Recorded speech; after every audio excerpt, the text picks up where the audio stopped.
Anthu akulilongwe. Munatikana ife.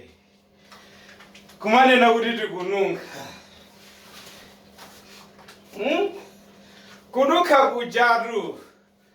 Kuti kununkha siri masamba. Kununkha kujatu inalitu madzaku 18. Madza manyowa. Tonani lero.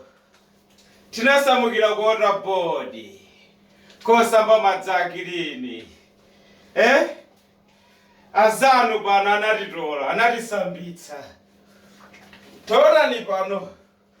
Tikutia achina 1 million. Pakolobane. Achina rakosa life. Anthu akulilongwe. Musadzamukane munthu kuti akununkha.